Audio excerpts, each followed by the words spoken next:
오늘은 로마서 강의 26번째 시간으로 로마서 5장 1절부터 5절의 내용을 칭의의 유익이라는 제목으로 증거하도록 하겠습니다. 지난 1장부터 4장까지의 내용들은 하나님의 한 의가 오직 믿음으로 말미암아 주어진다는 사실을 기록했다면, 이제 오늘부터 나누게 되는 이 5장의 내용은요, 그 삶이 어떠한지에 대하여서 나눕니다. 1장부터 4장은 이론과 원리적인 그러한 방법적인 내용을 다뤘습니다.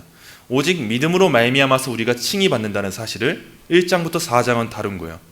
그리고 이제 5장에서는 이제 그 삶은 어떠한지, 칭의의 유익을 얻게 된 자들은 그 결과가 어떠한지에 대하여서 다룹니다. 그래서 루터는 오늘의 본문을 주의할 때 바울 사도는 지극히 행복하고 기쁨이 넘치는 사람으로서 말한다 라고 말했습니다. 왜냐하면 로마서 5장은 하나의 대전환을 보여주기 때문이에요. 이론적인 부분을 다 전하고 나서 이제 새로운 전환을 여는 겁니다. 그 삶에 주어지는 유익은 무엇이고 그 삶에 가지게 되는 소망과 확신은 어떠한지에 대하여서 이제부터 사도는 다루고 있는 거예요. 만일 우리한테 주어진 구원이 우리의 정서와 감정과 주관성과 공로에 근거한 구원이었다면 우리는 우리에게 임한 구원에 대하여서 소망을 품을 수 없었을 것입니다. 또한 우리가 만약 소망을 품었다 할지라도 우리의 정서가 무너지거나 우리의 체험이 무너지거나 우리의 주관성과 공로가 무너진다면 우리는 결코 그 소망을 확실하게 붙잡고 살아갈 수가 없었을 것입니다. 그러나 사도는 지난 본문들을 통해서 우리에게 주어진 이 구원의 소망은 결코 우리로 말미암은 것이 아니다 라는 사실을 주목해주고 있습니다. 그렇기 때문에 우리는 구원의 소망을 가질 수 있습니다. 여러분에게 임한 소망은 결코 여러분으로 인한 게 아니에요. 오직 그리스도로 말미암은 겁니다. 그래서 우리는 소망을 품을 수 있는 자들입니다 라고 사도는 논증해주고 있는 것입니다. 우리의 본성은 구원의 확신의 기준을 우리의 체험과 주관성에서 찾기에 너무도 익숙합니다. 우리는 우리가 받은 구원에 대해서도 내가 그렇게 느꼈기 때문에 나는 구원받은 것이 분명합니다 라거나 주님께서 저한테 이러한 경험을 주셨기 때문에 나는 구원받은 자녀입니다 라고 여기는 경우가 너무 많아요. 그런데 만약에 우리의 체험과 주관성에서 우리가 그 확신을 가졌을 때 우리에게 또 다른 체험이 찾아오고 또 다른 주관성이 생긴다면 우리는 과연 확실한 소망을 가지고 있을 수 있겠습니까? 우리가 구원의 확실성을 믿고 따를 수가 있겠습니까? 만약 더 큰 체험이 다가오고 더 큰 주관성이 닥쳐와서 우리가 믿고 있던 이 확신을 흔든다면 과연 우리는 그때에도 확신을 가질 수 있겠습니까? 또한 만약 우리가 율법을 지켰기 때문에 내가 이렇게 살았기 때문에 행했기 때문에 구원을 얻는 거라고 믿는 이 율법주의적인 가치관을 가지고 있다면 과연 저와 여러분들 중 그 누가 우리에게 임한 구원에 날마다 확신할 수 있겠습니까? 우리가 만약 하루는 불순종했다면 우리는 그날에 지옥을 경험하게 될 것이고 우리는 그날에 소망을 잃게 될 거예요. 그리고 또 날마다 자책하며 살아갈 겁니다. 그렇기 때문에 행위 구원 안에 참된 위로가 없고 확신이 없어요. 그런데 중요한 건 무엇입니까? 우리한테 주어지는 이 구원의 확신이 누구로부터 주어졌냐는 거예요. 진정 여러분으로 말미암았습니까? 결코 그렇지 않아요. 사도는 더 기쁨에 가득 차서 환호를 저지르면서 이제 5장을 여는 거예요. 우리가 갖게 되는 소망의 근거가 무엇인지 아십니까? 우린 절대 우리로 말미암아서 구원의 확신을 누리는 자들이 아닙니다. 바로 이 사실을 이제 오늘부터 이어지는 말씀에 사도가 전하는 겁니다. 우린 이 가르침들에 따라서 참된 확신 위에 근거하는 흔들리지 않는 그러한 견고한 믿음을 지녀야 되는 거예요. 웨스민스터 신앙고백서 18장 2항입니다. 이 확신은 헛된 소망에 근거한 단순한 억측이나 그럴듯한 신념이 아니라 구원을 약속한 신적 진리와 이 약속을 이루는 그 은혜의 내적 증거에 의한 것이다. 그리고 우리가 하나님의 자녀라는 것을 우리의 영과 함께 증거하시는 양자의 영의 증거 위에 세워진 틀림없는 믿음의 확신이다. 이 성령님은 우리의 기업에 대한 보증이니 이 성령으로 말미암아 우리들은 구속의 날까지 인침을 받는다. 우리는 무엇에 근거한 소망을 지닙니까? 우리가 구원받은 하나님의 자녀라는 이 사실이 어떠한 확신에 근거하고 있습니까? 우리는 과연 무엇에 근거하는 확신을 지니고 있습니까?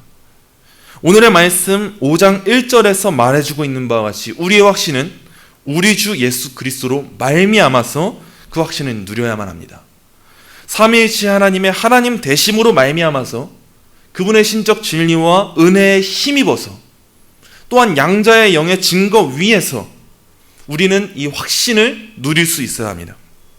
즉 하나님의 확실성 위에 서게 된 자들이야말로 영원토록 흔들리지 않는 확신으로 살아가게 됩니다. 또 그 가운데 참된 유익이 흘러나오고 평안이 넘치고 소망이 가득한 삶을 살아가는 거예요. 바로 그리스도인의 소망이 여기에 있습니다. 그리스도인의 평안이 여기 있습니다.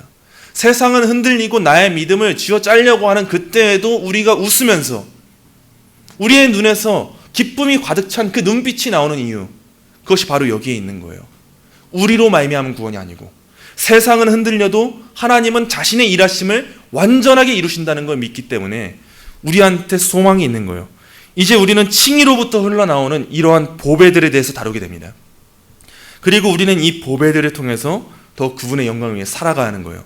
이제 오늘부터 나누게 될 이 말씀들을 통하여서 여러분들이 이 유익을 풍성히 누리시고 이 유익을 누림으로 말미암아 날마다 더욱더 하나님의 영광을 위해 살아가시는 그런 여러분이 되시길 간절히 소망합니다.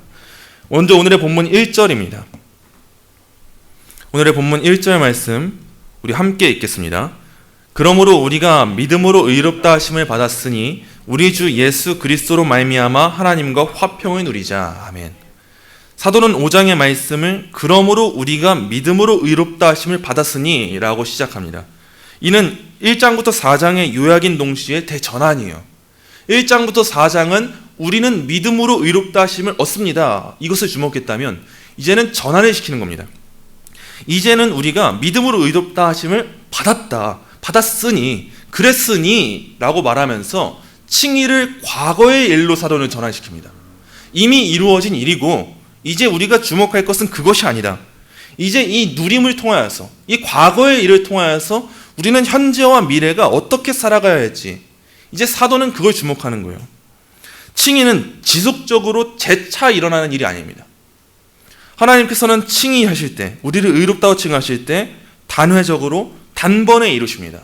법정에서 판사가 땅땅땅 치면서 선언을 하듯이 그 선언이 내려졌을 때 이제 그 사람은 그 재판으로부터 자유하게 된 거죠. 하나님의 선언도 그래요. 하나님이 우리를 의롭다고 칭하셨으면 이제 그 모든 것은 끝난 거예요. 그리고 이제 중요한 것은 무엇입니까? 우리가 이제 그 선언받은 그 삶을 어떻게 살아갈 것인가? 이제 우리는 여기에 주목하는 거예요. 칭의는 과거의 일입니다. 이제 우리는 이것에 참여하게 되었고 우리는 어떻게 삶을 살아가게 되는지, 우리가 이러한 하나님의 칭의를 통해서 어떠한 유익을 누리게 되는지를 사도는 이제 오늘의 본문에서 4가지로 설명해 줍니다. 먼저 칭의의 유익 첫째입니다. 칭의는 우리로 하여금 하나님과 화평을 누리게 합니다. 사도는 말합니다. 그러므로 우리가 믿음으로 의롭다 하심을 받았으니 우리 주 예수 그리스도로 말미암아 하나님과 화평을 누리자. 하나님의 은혜가 주어지기 전에 우리의 상태는 어땠습니까? 우리는 하나님과 원수였고 불화의 상태에 놓여져 있는 자들이었습니다. 외적으로든 내적으로든 우린 부패했고 우리는 스스로 하나님을 떠나서 불화의 원인이 되었고 지속적인 죄책 아래에서 지속적인 죄를 짓고 하나님과 더욱더 그 관계의 골이 깊어질 수밖에 없는 그러한 존재가 바로 우리 인간이었습니다. 그러나 스스로 불화를 제공했고 그 안에 머물기를 기뻐하던 우리한테 화목을 제공하신 분이 계시는데 그분이 바로 하나님이십니다. 여기서 중요한 것은 우리가 무언가를 하지 않았다는 거예요. 분명 우리가 이 관계의 단절을 일삼았고 우리가 하나님과의 불화를 일삼았지만 우리는 하나님께 나아가려 하지 않았습니다. 오히려 점점 더 우리는 하나님께서 멀어지려고 했습니다. 그런데 그러한 우리임에도 불구하고 이 화목을 제공하신 분은 누구시냐? 하나님이신 거예요. 칭의의 유익으로 우리는 화평을 누리게 됩니다. 이 화평으로 번역된 헬라어 에이레네는 경건한 자의 안녕, 번영 또는 구원이라는 뜻으로 히브리어의 샬롬과 같은 뜻입니다. 즉 하나님께서 주시는 평강의 선물을 뜻하는 단어예요. 우리가 어떻게 하나님과 안녕을 누리고 하나님을 통해서 번영을 누리게 되었고 하나님을 통해서 구원을 누리게 되었습니까? 어떻게 우리가 스스로 불화를 일삼았고 그 불화를 더 깊게만 만드는 우리가 하나님과 화평을 누리게 되었습니까? 그 중심에 누가 계시냐면 예수 그리스도가 계시는 거예요. 그래서 사도는 말합니다. 우리 주 예수 그리스도로 말미암아. 우린 이 말에 주목해야 돼요. 우리 주 예수 그리스도가 없다면 그 누구도 하나님과 화평을 누릴 자가 없습니다. 우린 스스로 화평을 누리려 하지 않아요. 그 화평을 거부할 뿐입니다. 그런데 하나님께서 우리에게 의롭다함을 여겨주실 때, 그 하나님의 구원하심이 작용할 때 하나님은 어떤 방식으로 일하시냐? 그 중심에 우리를 두지 않으시고 중보자 되시는 예수 그리스도를 두셔서 예수 그리스도로 말미암아서 우리를 하나님과 화평을 누리는 존재로 세우신다는 거예요. 우리는 스스로 우리의 죄책을 하나님 앞에서 다 감당할 수가 없는 존재입니다. 우린 이 죄책을 평생토록 수없이 수동원해서 고생하면서 고행을 한다 해도 우리의 죄를 사라지게 할 수 없는 자들이 바로 우리예요. 우리가 평생을 수도원에 문턱해서 그 계단에 무릎으로 기어 올라가도 우리는 우리의 죄의 대가를 스스로 지을 수가 없는 자들이에요. 우리는 아무리 해도 하나님의 공의를 만족시킬 수가 없는 자예요. 그런데 그 중심엔 누가 이 우리의 진노를, 우리가 받아 마땅한 진노를 해결하십니까? 바로 우리 주 예수 그리스도예요. 하나님은 그리스도를 보내셔서 화목제물 세우셔서 그 화목제물 대신 예수님의 십자가 사역으로 말미암아서 우리의 죄책을 치우십니다. 다 해결하세요. 그리고 그 죄의 문제를 해결하사 우리가 하나님께 나아갈 수 있는 그 안녕의 길로, 그 번영의 길로, 구원의 길로, 평화의 길로, 화평의 길로 길을 여시는 거예요. 그래서 성경은 예수님의 탄생을 뭐라고 말합니까? 우리 누가복음 한번 찾아보겠습니다. 누가복음 2장입니다.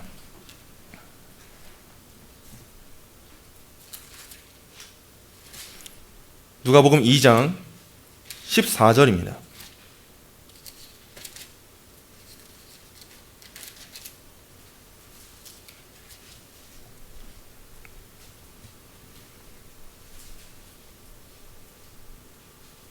누가복음 2장 14절 함께 읽겠습니다.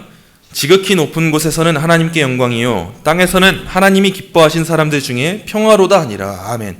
땅에서는 하나님이 기뻐하신 사람들 중에 평화라는 거예요. 예수님의 탄생이. 다시 본문으로 돌아오면요, 그리스도 없이 평화를 누릴 수 있는 사람은 그 누구도 없습니다. 스스로의 노력과 행함으로 하나님으로부터 뒤틀리고 왜곡된 그 불화의 관계를 벗어날 사람이 그 누구도 없는데, 우리 주 예수 그리스도로 말미암는 자들은 예수님의 하나님 앞에서의 만족하심으로 인하여서 하나님 앞에서 화평을 누리는 자들이 된 거예요. 우리는 하지 않았는데 예수님이 하신 그 순종을 하나님께서는 우리의 순종으로 여겨주사 우리를 그 예수님의 행위에 합당한 사람인 것처럼 여겨주셔서 화평의 관계로 길을 열어주신 것입니다. 하나님과 화평의 상태가 된다는 것은 하나님의 기준을 충족시키는 걸 의미합니다. 하나님이 제시하신 오름의 기준이 있고 그 오름에 합당할 때 하나님과의 관계가 화평하게 유지가 되는 거예요. 근데 우리가 왜 불화의 상태가 되었습니까? 우리가 불화의 상태가 된 것은 하나님의 오름의 기준을 우리가 충족시키지 못했기 때문이에요. 우리가 불순종했고 하나님의 기준에 미치지 못했고 하나님의 오름을 우리가 달성하지 못했기 때문에 우리는 하나님과의 불화의 관계에 놓이게 되었습니다. 그런데 이제 우리가 다시 하나님과 이 불화를 깨뜨리고 화평의 관계에 놓이게 됐다라는 것은 무엇을 의미하는 것이냐면 하나님의 오름의 기준을 다 충족시킨 것처럼 이제 하나님은 우리를 여겨주신다는 거예요. 우리는 아무것도 하지 않았잖아요. 근데 하나님은 자신의 오름의 기준을 마치 우리가 충족시킨 것처럼 여겨주셔서 우리와 다시 화평의 관계가 되게 하신 것입니다. 근데 여기서 중요한 점이 있습니다. 우린 매번 강조하지만 이 충족은 절대 우리가 이룬 충족이 아닙니다. 우린 하나님 앞에 그 하나님의 오름의 기준을 충족시킬 수가 없는데 우리는 충족시키지도 않았고 충족시킬 수도 없는데 하나님은 예수님의 공로를 우리에게 입혀주신 거예요. 이게 우리에게 임한 칭의의 유익입니다. 우린 하지 않았어요. 너무 중요한 겁니다. 우린 하나도 하지 않았습니다. 그런데 하나님은 예수님의 하심을 우리의 것인 것처럼 여겨주사 불화의 관계에 놓여져 있던 하나님의 기준을 충족시키지 못하던 그러한 우리를 충족시킨 자인 것처럼 여겨주시는 거예요. 그래서 사도는 우리 주 예수 그리스도로 말미암아 라는 이 문구에 힘을 실어서 우리가 누리게 된 이 화평을 너무도 기쁘게 선언하는 거예요. 불화의 관계에 놓여져 있던 우리가 우리 주 예수 그리스도로 말미암아서 화평을 누리게 되었습니다. 바로 이것을 전하는 것입니다. 그러므로 우리는 하나님의 공의를 예수님이 순종하셨고 하나님은 그 순종을 우리의 것으로 여겨주신다는 이 칭의의 교리를 더욱 깊게 알아서 더욱 사모해서 이와 같은 화평의 유익을 누릴 수가 있어야 되는 거예요. 이렇게 칭의의 유익 첫째는 우리가 하나님과 화평의 관계가 되었다는 것입니다. 이어지는 본문 2절 보겠습니다. 2절의 말씀 함께 읽겠습니다. 또한 그로 말미암아 우리가 믿음으로 서 있는 이 은혜에 아멘. 칭의의 유익 둘째는 믿음으로 서 있는 이 은혜에 들어감을 얻는 것입니다. 이제 우리는 그리스도로 말미암아서 하나님과의 화목을 누리고 화평을 누리게 된 것뿐만이 아니라 하나님의 은혜에 들어가서 그 믿음으로 은혜 안에 서 있게 되었습니다. 우리는 본질상 진노의 자녀였습니다. 우리는 죄의 지배 아래 거해서 죄의 종노릇을 할 수밖에 없는 자들이었어요. 근데 하나님께서 그리스도로 말미암아 우리에게 주신 이 구원은 우리를 진노의 자리에서, 죄의 지배의 자리에서 은혜의 지배의 자리로 옮기시는 구원이었습니다. 이전에 우리가 죄의 지배 가운데 죄를 지을 수밖에 없는 상태를 살아가는 자들이었어요. 근데 하나님은 우리의 거처를 옮기셨습니다. 죄의 지배가 아니라 이제는 그 은혜 안에 들어가서 은혜의 지배 아래서 왕노릇을 할 수 있는 그 자리로 우리를 옮기신 거예요. 우리의 힘으로는 이 자리를 옮길 수가 없었습니다. 그러나 하나님은 옮기신 거예요. 그 길이 되시는 분, 그 길이 되시는 분 또한 누구십니까? 그리스도신 거예요. 요한복음 한번 찾아보겠습니다. 요한복음 14장입니다.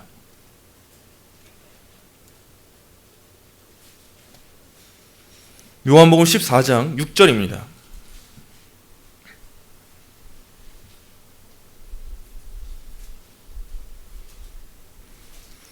요한복음 14장 6절 함께 읽겠습니다. 예수께서 이르시되 내가 곧 길이요 진리요 생명이니 나로 말미암지 않고는 아버지께로 올 자가 없느니라. 아멘. 예수께서 길이시기 때문에 이제 예수로 말미암아 우리는 아버지께로 나아가게 된 거예요. 이제 우리는 은혜 안에 거해서 그 은혜 아래에서 이 믿음으로 굳게 설 수 있게 된 것입니다. 예수님께서 인도하시니까 우리는 그 은혜로 들어가게 됐어요. 이제 성도의 삶은 어떤 삶이냐? 더 이상 죄가 지배하는 삶이 아닙니다. 이제 우리는 은혜의 지배 아래에서 로마서 5장 21절의 말씀과 같이 왕노릇하게 되는, 예수님과 같이 왕노릇하게 되는 그 삶을 살아가게 된 거예요. 은혜가 철저하게 그 삶을 지배해서 우리가 믿음으로 서 있는 그 삶을 살아가게 된 것입니다. 왕이신 예수님께 속하게 되었고 그분의 소유가 되었기 때문에 이제 우리는 그분의 택함받은 족속다운 삶을 살아가고 왕같은 제사장으로 또한 거룩한 나라로 하나님의 소유가 된 백성으로 살아가는 거예요. 그래서 오늘의 본문을 보시면 2절에 서 있는 이라는 말이 나옵니다. 이 서 있는 이라는 말은요, 전투 중에 서 있는, 전투 중에 어떤 유혹과 궁핍과 핍박에도 굳건하게 서 있는 군사가 어떠한 상태인지를 나타내는 단어예요. 이제 우리가 믿음으로 서 있는다 할 때 이 서 있다 이 의미는 전투 중에 있는 군인과 같이 어떤 유혹이 내게 닥쳐오고 핍박이 닥쳐온다 할지라도 흔들리지 않고 굳건하게 있는 그 상태, 믿음을 지키고 있는 상태, 철저하게 나의 주님을 신뢰하고 믿음으로 무장하는 상태, 그 상태가 바로 여기서 말하는 서 있는 이라는 말입니다. 이제 우리는 전투 중에 있는 군사와 같이 서 있게 되는 그 은혜 아래 거하게 된 거예요. 이 또한 그로 말미암아 주어지는 유익입니다. 이어서 칭의의 유익 셋째입니다. 셋째는 하나님의 영광을 바라고 즐거워하는 거예요. 소망 없는 자의 삶에 소망이 생기게 된 겁니다. 오늘의 본문 잠시 앞에 로마서 3장 한번 보겠습니다. 로마서 3장 23절입니다.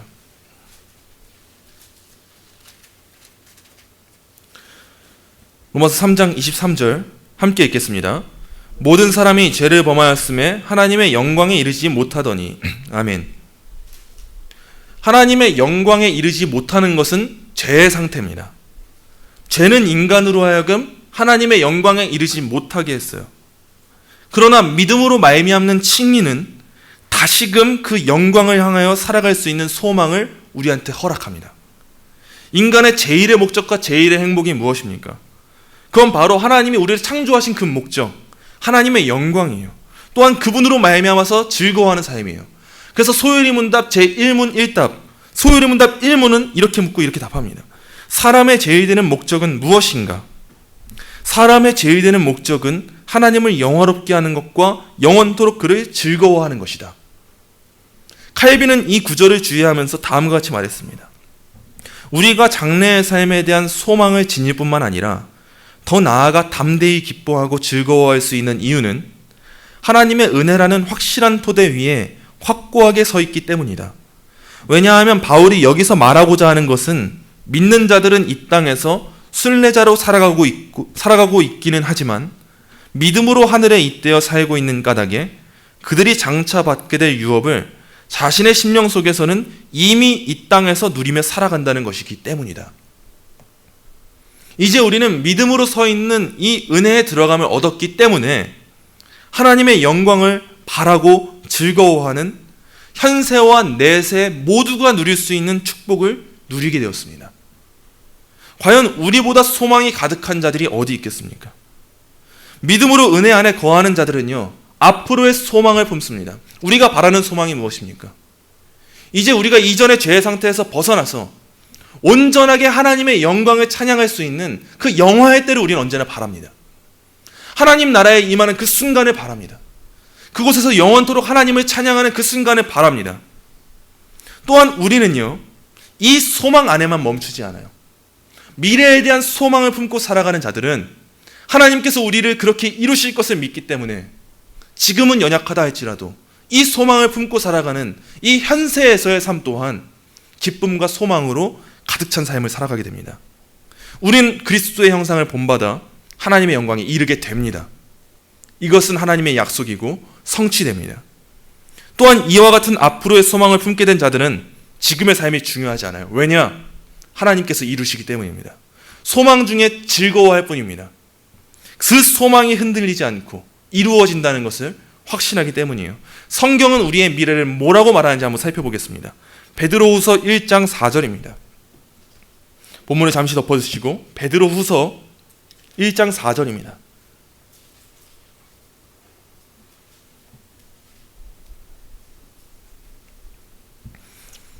베드로후서 1장 4절 함께 읽겠습니다. 이로써 그 보배롭고 지극히 큰 약속을 우리에게 주사 이 약속으로 말미암아 피하며 신성한 성품에 아멘. 하나님의 약속은 우리가 신성한 성품에 참여하는 자가 되게 하시는 약속이에요. 우린 바로 이 약속을 믿고 이 약속을 소망하는 겁니다. 이어서 성경 한번 더 찾겠습니다. 요한일서 3장입니다. 요한일서 3장 2절입니다. 요한일서 3장 2절입니다. 함께 읽겠습니다. 사랑하는 자들아, 우리가 지금은 하나님의 자녀라. 장래에 어떻게 될지는 아직 나타나지 아니하였으나 그가 나타나시면 우리가 그와 같을 줄을 아는 것은 그의 참모습 그대로 볼 것이기 때문이니. 아멘. 우린 이제 그와 같아질 것입니다. 하나님의 말씀은 바로 이것을 우리에게 예표하고 약속하고 있는 거예요. 우리의 미래는 신성한 성품에 참여하게 됩니다. 그리고 이제 우리는 그와 같아질 것입니다. 바로 이것이 하나님의 영광이에요. 우리가 이제 하나님 나라에 가는 그 순간 그분과 같아질 때, 그 예수 그리스도의 형상을 본받아 살아가게 될 때, 그때가 찾아올 때 우리는 그 순간을 바라고 살아갑니다. 이제 그때 우리는 더 이상 죄를 짓지 않아요. 죄가 없는 그 자리가 바로 하나님의 영광이 되는 거예요. 우린 이 소망을 품고 이 땅에서의 삶 또한 소망으로 살아가게 되는 그러한 유익을 누리는 자들입니다. 그리고 오늘의 본문 3절 4절 보겠습니다. 오늘의 본문 3절 4절 함께 읽겠습니다. 다만 이뿐 아니라 우리가 환난 중에도 즐거워하나니 이는 환난은 인내를, 인내는 연단을, 연단은 소망을 이루는 줄 알미로다. 아멘. 마지막으로 칭의는 우리로 하여금 환난 중에도 즐거워하게 합니다. 하나님의 영광에 대한 이 소망은요, 우리로 하여금 어떠한 환난도 즐거워할 수 있는 그 삶을 허락해요. 사도는 이 칭의의 유익이 다만 이뿐 아니라 라고 말해줍니다. 왜냐하면 앞서 살폈던 이 칭의의 유익을 다루면 사람들이 내세에만 소망이 있는 것으로 착각할 수 있는 그러한 것이 있기 때문입니다. 그러나 사도는 말하는 거예요. 다만 이뿐 아니다. 우리가 가지게 되는 소망은 내세에만 국한되는 소망이 아니다. 우리가 가지게 되는 이 소망은 현세에도 적용되는 소망이다라고 말하는 거예요. 우리는 이 말씀과 같이 환난 중에도 즐거워합니다. 환난은 일반적으로 어떤 개념입니까? 우리가 마주하기 싫어하고 불편하고 힘겹고 아픈 시기, 그 시기를 우리는 흔히 일컬어 환난이라고 말합니다. 그리고 인간은 그 누구든지 그 시기를 피하고자 하는 그러한 본성을 지니고 있습니다. 그러나 사도가 말하는 바는 무엇입니까?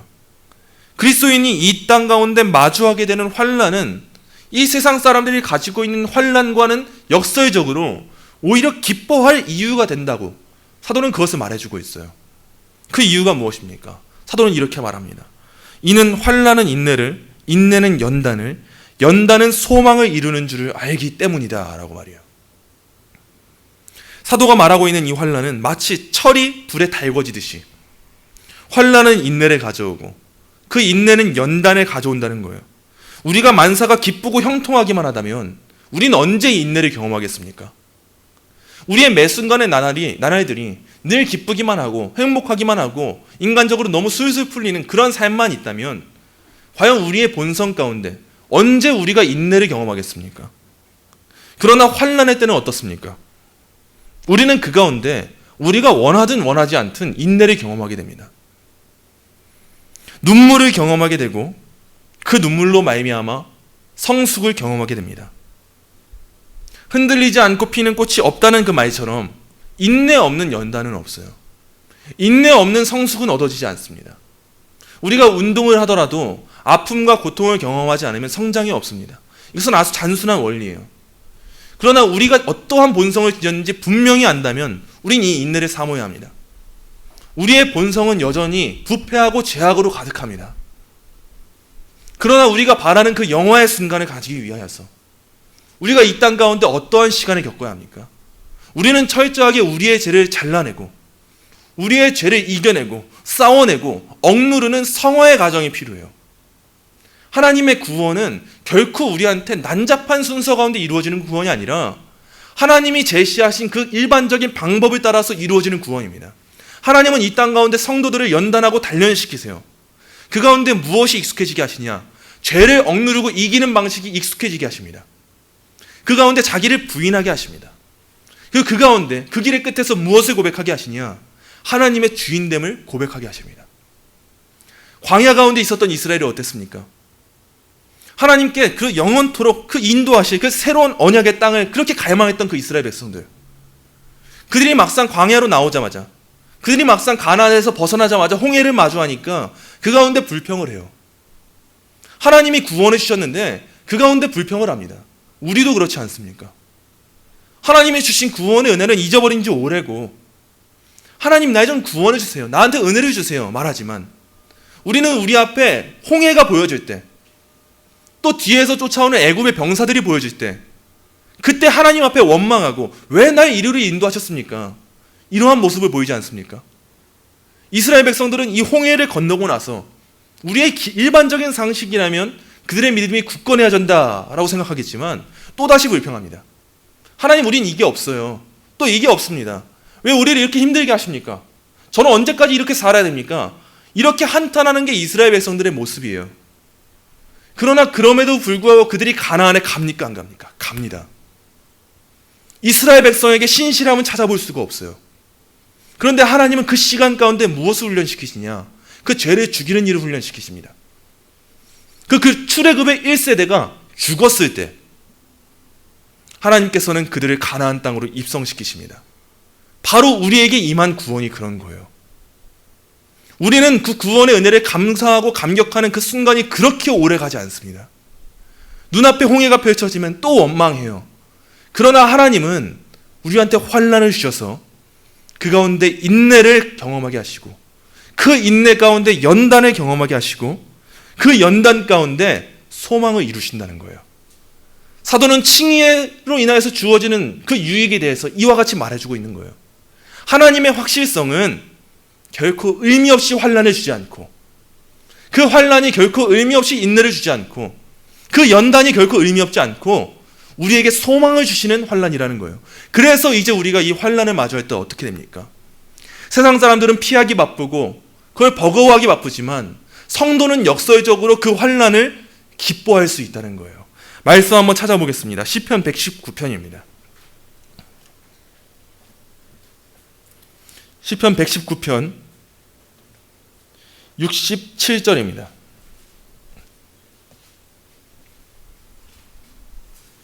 시편 119편 67절입니다. 제가 가진 성경으로는 구약성경 892페이지입니다. 시편 119편 67절 함께 읽겠습니다. 고난당하기 전에는 내가 그릇 행하였더니 이제는 주의 말씀을 지키나이다. 또 이어서 71절 말씀 보겠습니다. 함께 읽습니다. 고난당한 것이 내게 유익이라 이로 말미암아 내가 주의 율례들을 배우게 되었나이다. 아멘. 우린 이와 같은 환난이라는 학교에서 인내를 배우고 그 인내는 연단의 시간에 나오며 그 가운데 소망을 이루게 되는 거예요. 보이는 것에 대한 소망은 환난 가운데 어그러들게 될 거예요. 사그라들게 될 거예요. 그러나 이 환난 가운데 우리는 무엇에 대한 소망을 키워갑니까? 보이지 않는 것에 대한 소망을 더욱더 키워갑니다. 이러한 시간을 겪으면서 또 겪을 때 우리의 죄는 죽이고 그분의 의로 살게 되는 그 참된 소망을 이루는 그 삶을 살게 되는 거예요. 그 길의 끝에서 우리는 다음과 같이 고백하게 될 거예요. 이사야 한번 찾아보겠습니다. 이사야서 40장입니다.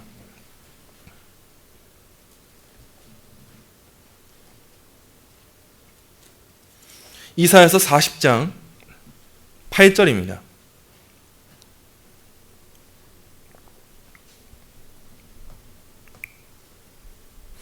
이사야서 40장 8절 함께 읽습니다. 풀은 마르고 꽃은 시드나 우리 하나님의 말씀은 아멘. 이전까지 우리의 신앙은 하나님의 말씀이 정말 맞습니까? 내 삶 가운데 이루어지는 것이 맞습니까? 주님 정말 이루시는 거 맞습니까? 이러한 신앙이었다면 우리가 환난을 겪고 인내를 겪고 연단을 겪고 나서 그 이후에 우리는 이와 같이 고백하는 거예요. 풀은 마르고 꽃은 시드지만 우리 하나님의 말씀은 영원히 섭니다. 하나님의 말씀은 영원히 신실하십니다. 하나님은 자신의 하나님 되심으로 이루실 것입니다. 이것을 소망하는 그 신앙을 갖게 되는 거예요. 우리는 그제서야 소망을 붙잡게 되는 거예요. 이 삶을 아는 자들은 이제 이 환난을 즐거워하는 삶을 사는 것입니다. 그리고 오늘의 본문 마지막 5절을 보겠습니다. 마지막 5절의 말씀 함께 읽겠습니다. 소망이 우리를 부끄럽게 하지 아니함은 우리에게 주신 성령으로 말미암아 하나님의 사랑이 우리 마음에 부은 바 됨이니 아멘. 사도가 소망이 우리를 부끄럽게 하지 아니함을 말하는 것은요, 이 소망이 결코 우리를 속이지 않는다는 것을 뜻하는 말입니다. 이 소망은 확실한 소망이라는 거예요. 우리를 실망시키지 않고 우리를 속이지 않는 소망이라는 것이죠. 환난과 역경이 닥쳐와도 이 소망은 우리를 부끄럽게 하지 않습니다. 이는 모두 하나님이 우리를 연단하시는 과정에 불과해요. 우리 인간의 소망은 우리가 충족시켜야 하기 때문에 완전하지 않고 불완전합니다. 언제나 흔들리기 마련이에요. 근데 이제 우리가 칭의의 유익으로 갖게 되는 소망은 절대 우리를 실망케 하지 않습니다. 우리가 그리스도로 말미암아 갖게 되는 소망은 어떻습니까? 우리가 충족시키는 소망이 아니에요. 하나님이 충족시키시는 소망이에요. 하나님의 하나님 되심이 이루어지는 소망이에요. 그렇기 때문에 이제 우리가 믿게 되는 이 소망은 이 세상 그 무엇과도 비교할 수 없는, 그 어디에도 존재하지 않는 가장 확실하고 온전할 수밖에 없는 소망이라는 거예요. 우리는 이제 이 소망으로 살아가는 겁니다. 우리가 소망을 부끄러워하지 않는 것은요, 사도가 말하는 것처럼 우리에게 주신 성령으로 말미암아 하나님의 사랑이 우리 마음에 부은 바 되었기 때문입니다. 이 사랑은 소망이라는 불길이 꺼지지 않도록 하는 기름과도 같아요. 하나님의 사랑은 계속 부어집니다. 성령 하나님께서 우리 안에 내주하사 그 사랑을 지속적으로 부으십니다. 끊임없이 부으세요. 그래서 우리 안에서 불타고 있는 이 소망이라는 불에 하나님의 사랑이라는 기름이 계속해서 부어지기 때문에 신자 안에서의 이 소망은 결코 꺼지지 않습니다. 절대 꺼지지 않습니다. 이제는 우리 안에 거하시는 성령 하나님께서 우리를 떠나시지 않으시고 하나님의 사랑을 영원토록 공급하시기 때문에 우리는 하나님의 손 안에서 보존되는 거예요. 흔들리지 않는 거예요. 이보다 더한 소망이 어디 있겠습니까? 말씀을 맺겠습니다. 사랑하는 성도 여러분, 사도가 말한 바와 같이 우리 주 예수 그리스도로 말미암아 이루게 되는 이 소망은 우리를 부끄럽게 하지 않습니다. 이보다 더한 확실성은 존재하지 않습니다. 우리 주 예수 그리스도로 말미암아 하나님과 화평을 누리게 된 우리들은 그분의 은혜 안에 들어가 믿음으로 서 있게 되었으며 군사처럼 서 있게 되었으며 하나님의 영광을 바라고 즐거워하는 삶을 살아갑니다. 우린 이제 이 삶으로 부르심을 받은 거예요. 또한 환난 중에도 즐거워하는 삶을 살아가는 거예요. 우린 이 길로 인도함을 받았습니다. 우린 오히려 그 환난을 기쁨으로 만끽하는 삶까지 살아가게 됩니다. 하나님은 우리를 그렇게 인도하십니다. 어떻게 그런 삶을 살아갈 수 있습니까? 우리가 바라는 이 하나님의 영광에 대한 소망은 결코 우리를 부끄럽게 하지 않는 그러한 소망이기 때문입니다. 그러므로 누가 우리를 그리스도의 사랑에서 끊을 수 있겠습니까? 환난이 닥쳐와도 그리스도의 사랑에서 우리 끊을 자가 없습니다. 곤고가 닥쳐와도 우린 이 소망에서 끊어질 수가 없습니다. 박해가 닥쳐오고 기근이 닥쳐오고 적신이나 위험이나 칼이나 그 무엇도 그리스도의 사랑에서 우리를 끊을 것이 없습니다. 사망이나 생명이나 천사들이나 권세자들이나 현재 일이나 장래 일이나 능력이나 높음이나 깊음이나 다른 어떤 피조물이라도 우리를 우리 주 예수 그리스도 안에 있는 하나님의 사랑에서 끊을 수 있는 것은 없습니다. 우린 바로 이와 같은 구원의 유익을 누리게 된 거예요. 이제 우리는 이와 같은 신앙을 고백하며 살아가는 거예요. 이것이 바로 우리의 찬송이고 이것이 바로 우리의 간증입니다. 그러므로 다른 것을 붙잡지 마십시오. 앞으로 끊어질 것을 소망하지 마시고 끊어질 것을 찬송하지 마시고 끊어질 것을 간증하지 마시고 그 무엇보다도 완전하고 온전하고 신실하신 이 하나님께서 우리에게 허락하신 이 소망을 찬양하고 간증하는 저 여러분이 되시기를 간절히 소망합니다.